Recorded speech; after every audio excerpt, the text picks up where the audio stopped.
Terra, Ar e Fogo. A Universidade e os Desafios Tecnológicos do Século XXI.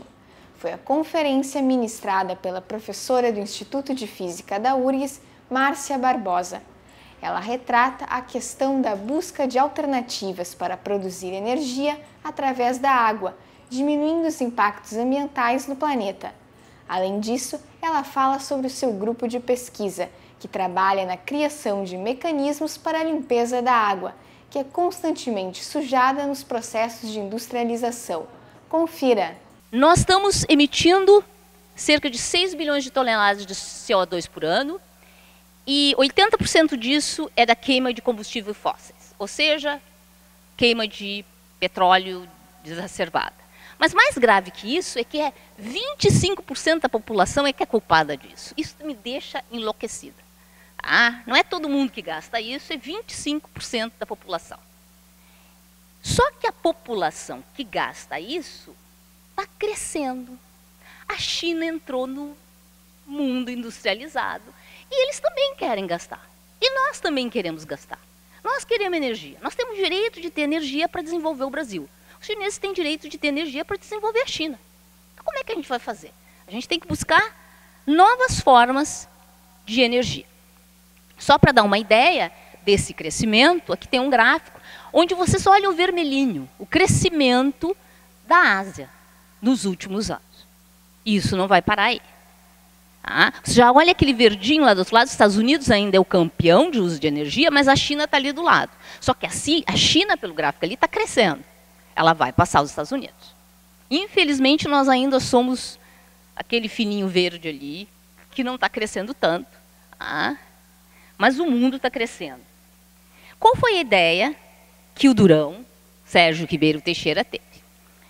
Nós podemos utilizar água para produzir energia. Como faz isso? Faz isso da mesma maneira como as plantas utilizam a luz para produzir energia para viver. Então, vai usar a luz do sol, um bom catalisador, já explico o que quer dizer com isso, e que vai transformar a água em H2 para um lado e em O2 para o outro lado.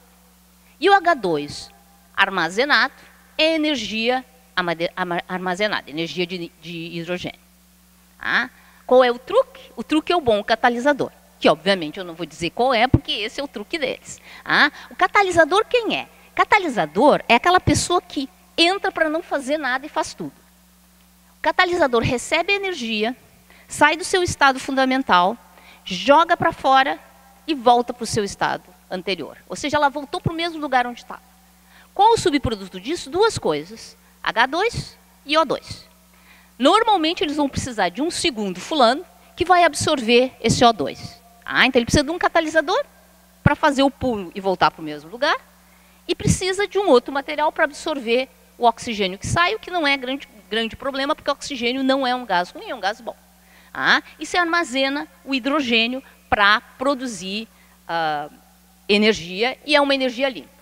Ela é uma energia limpa e é uma energia que a gente tem o material para produzir essa energia em abundância, que é a água. Obviamente isso, para virar, já existem protótipos pequenos, porque nós fazemos pesquisa ainda não diretamente aplicada, mas já existem protótipos para acender lâmpadas, fazer pequenos projetos, mas a produção de energia de hidrogênio, na escala que nós precisamos, é um fortíssimo candidato.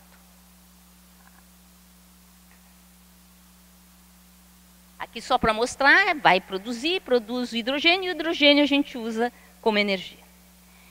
Bem, mas existe a Terra, a gente precisa de materiais para o nosso cotidiano para fazer todas essas coisas, inclusive transformar esse conceito de física básica em algo aplicado. E um dos materiais POPs do nosso século é o silício. E aqui, só para colocar dois atores importantes nessa história do silício, é o professor Henri Boudinov da física e o professor Sérgio Bump da informática. Então, como lá antigamente a roda era o importante, o silício se tornou a estrela principal do nosso século. Todos vocês têm nas bolsas ou nos bolsos alguma coisa feita de silício. É a maneira como a gente se comunica. opera máquinas, instrumentos. A nossa vida, hoje, depende desse material. Aqui só para fazer uma série histórica, como a gente viveu uma época de pedra, bronze, ferro, até chegar a essa dinastia do silício. E por que o silício é tão interessante? O silício é interessante porque a gente tem um monte de silício. A gente tem na areia da praia, mas também a gente tem um alto percentual dele, essa verdinho aí ilustra, na crosta terrestre.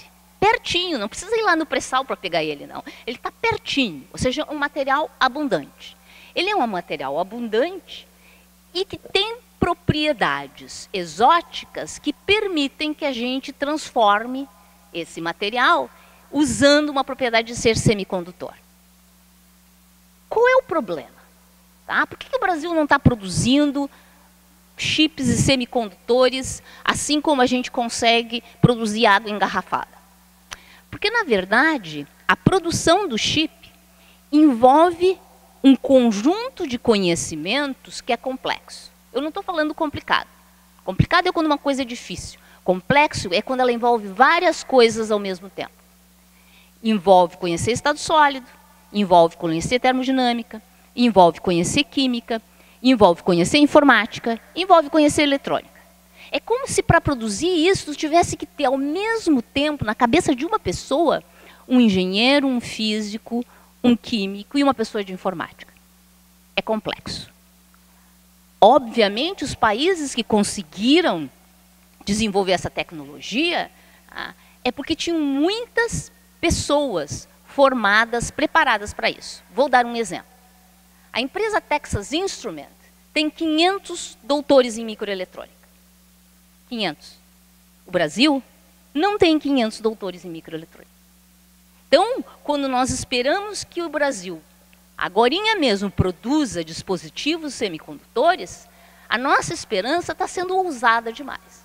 Mas nós precisamos produzir mais doutores nessa área, que é uma área extremamente complexa. Não estou falando complicado, muita coisa na vida é complicada, mas essa área, ela é complexa.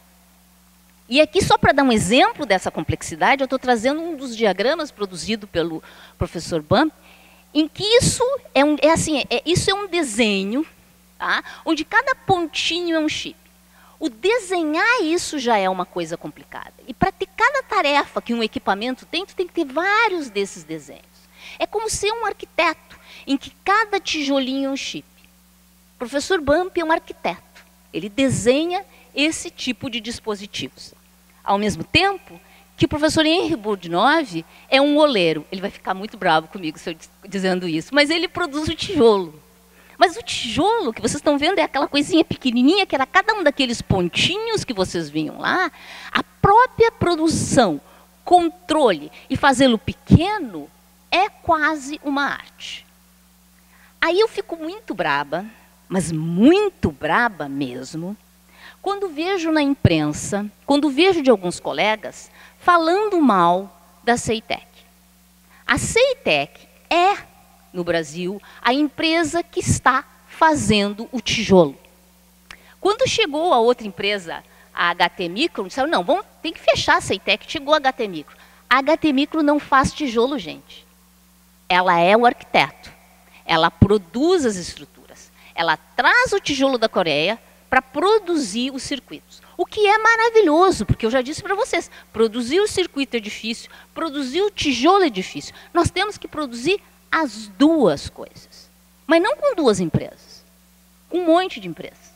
Portanto, cabe, como já está acontecendo a essa universidade, produzir mais oleiros, produzir mais arquitetos de circuito, para a gente povoar o nosso estado com empresas como a CEITEC e a HT Micro. Agora eu vou falar, agora é meu momento de ser extremamente e profundamente egoísta. Eu vou falar do próximo problema. O problema é água. E para falar da água, eu tenho que apresentar os atores principais, que são o meu grupo de pesquisa aqui na Universidade Federal do Rio Grande do Sul. Vocês estão vendo, a universidade é muito alegre e meu grupo também. Qual é o problema? 70% do planeta é composto de água. Mas só 1%, 1% é água não salgada. parte dessa água está lá embaixo. Nós temos um lençol aqui embaixo, enorme, que cobre todo o estado do Rio Grande do Sul, vai até São Paulo. São Paulo tem falta d'água, tem um lençol embaixo.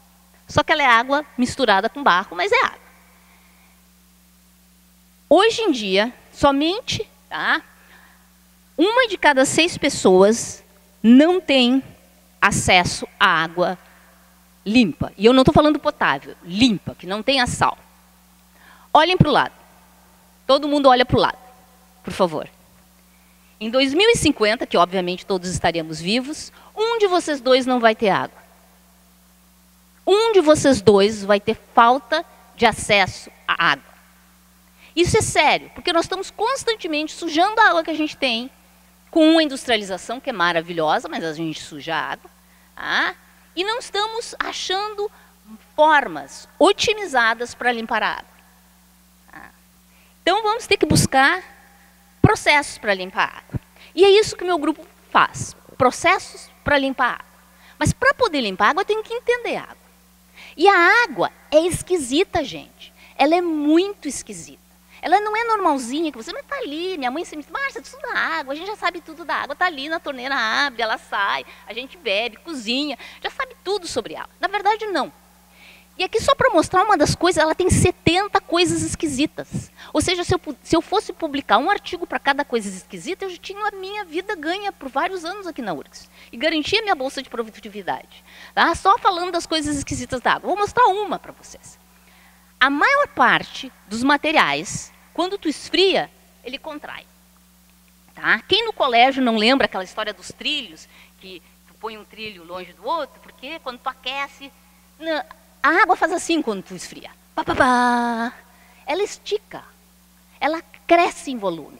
Isso está representado naquele gráfico que eu mostro a densidade indo para baixo. Densidade ir para baixo significa que ela fez... E por que ela faz... O gelo, que vocês estão vendo aqui, e que raramente vão ver aqui no Rio Grande do Sul, o gelo flutua em água. Se ali fosse qualquer outro material, se fosse metal, se a gente vivesse num mundo mega quente, que metal sólido convivesse com metal líquido, o metal sólido afundava no metal líquido. E se a água não fosse esquisita, o gelo afundava. E no primeiro inverno do hemisfério norte, toda a vida dos rios e dos lagos ia morrer. Mas não é assim. Não é assim. A água fica com a 0 graus em cima e a 4 graus, que é lá naquele pico da densidade, está no fundinho. Aí os peixinhos vão lá para o fundinho, onde é mais quentinho, e sobrevivem. Então, é uma esquisitez muito boa. Mas tem uma segunda esquisitez das 70, eu não vou falar das 70, vou falar só dessas duas, que é a minha favorita. E ela é minha favorita porque eu ganhei um prêmio por causa dela, então ela virou a minha favorita.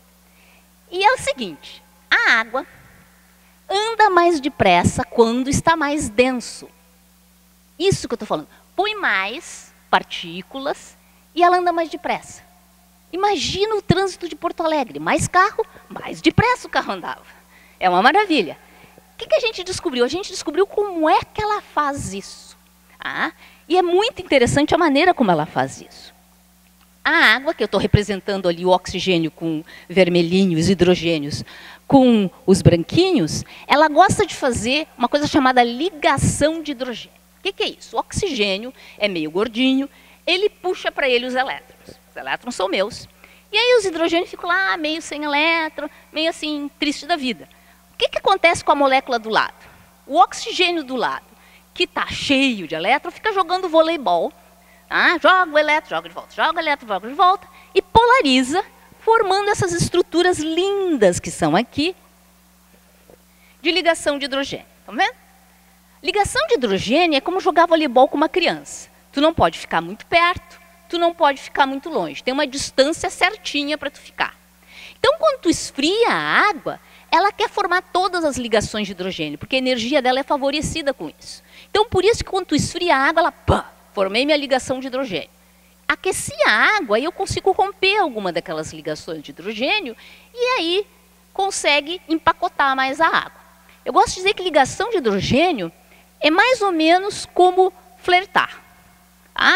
Tu flerta um pouco aqui, tu flerta um pouco ali, sabe assim, ficar em festa. Ela é forte, mas não tão forte. E como ela faz isso, quando as partículas, tem muita partícula, quem vai em festa sabe, quanto mais gente em festa, mais tu flerta, mais tu te move. É exatamente esse mecanismo que nosso grupo descobriu, imaginem por que foi justamente brasileiros que descobriram uma coisa dessas, que liga, desliga. E com isso a água consegue se mover. E o que isso tem a ver com limpar a água, Márcia? Bem, na verdade, a água não só gosta de andar mais, como ela gosta de ficar presa em nanotubos. Nanotubos são tubos muito pequenininhos. O que acontece em nanotubos? Se eu fizer, e aqui eu estou com um esquema de nanotubos para mostrar para vocês, se eu colocar uma fileira de nanotubos, tubos muito pequenininhos, a água entra no nanotubo e anda bem depressa através do nanotubo. Quanto mais tu aperta, mais rápido ela anda. Ela anda ordens de magnitude mais rápido do que tu esperaria se a física da água da torneira da casa de vocês funcionasse nessa escala nanométrica. Então tem algo aí acontecendo. E não é novidade, a gente não teve essa grande ideia, vou olhar esses nanotubos. Na verdade, o nosso rim faz isso. Ele tem um monte de canais pequenos nanométricos em que a água entra e o sal fica. Porque o sal não gosta daqueles tubos. Sal adora estar rodeado de água por todos os lados. Se ele tiver que entrar no tubo, ele tem que tirar aquela roupa de água para entrar. Ele não quer fazer isso. Tem uma descontinuidade elétrica monstra para ele entrar e ele fica do lado de fora. E a água entra. E a gente conseguiu mostrar, olhando exatamente o esquema de fluxo, que a água passa através desses nanotubos. E passa de uma maneira muito rápida. Isso é um dado experimental que mostra esse superfluxo da água quando eu aperto. Isso aqui é diminuindo o raio do nanotubo. Vocês notam que isso aqui vai aumentando. Depois tem uma caída e vai aumentando. O que são esses números 300, 600, 900? Esses são 300 vezes o valor do fluxo comparado com o valor que teria se as equações de hidrodinâmica que governam a água da torneira da casa de vocês valessem ali. Então, hoje em dia, quando as pessoas fazem filtragem de água para separar o sal da água, usam buracos grandes, que estão lá do outro lado da parede, onde o fluxo é baixinho. Se tu fizer uma malha de nanotubos, o fluxo, ou seja, a velocidade com a qual eu vou conseguir fazer a água passar e o sal ficar, pode ser 900 vezes o valor que teria se fosse válida a hidrodinâmica. Isso são dados do nosso grupo que mostram exatamente esse comportamento através de simulações, mostrando que quando eu vou apertando, vai formando um canalzinho bem pequeno. Deixa eu só mostrar para vocês um filmezinho.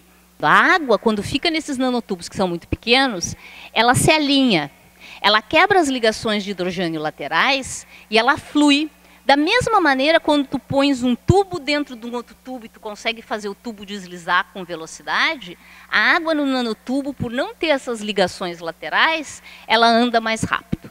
Ela consegue fazer uma movimentação, ordens de magnitude mais rápida, fosse a água da nossa torneira. Ok.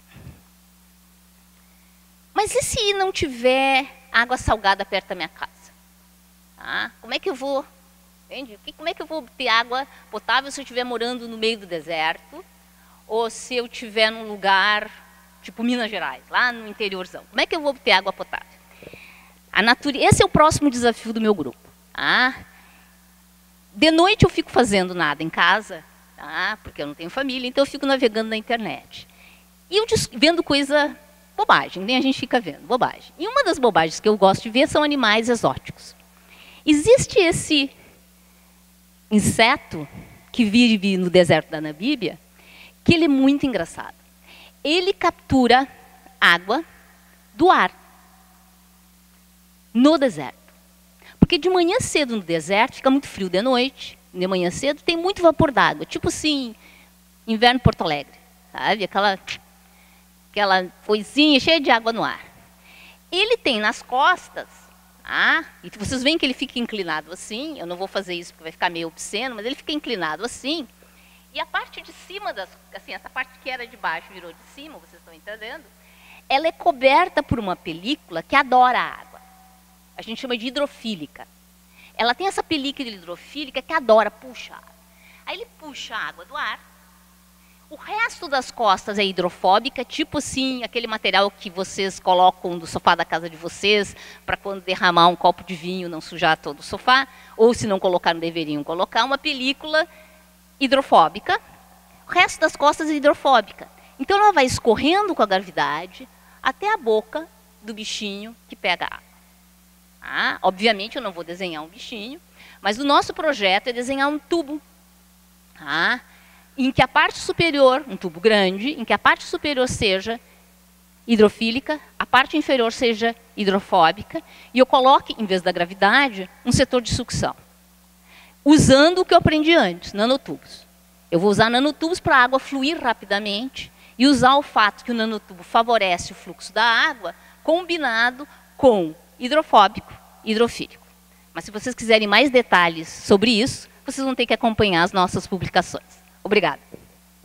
Você assistiu à segunda parte da conferência Água, Terra, Ar e Fogo, a Universidade e os Desafios Tecnológicos do Século XXI, com a professora Márcia Barbosa. Obrigada pela sua companhia e até a próxima!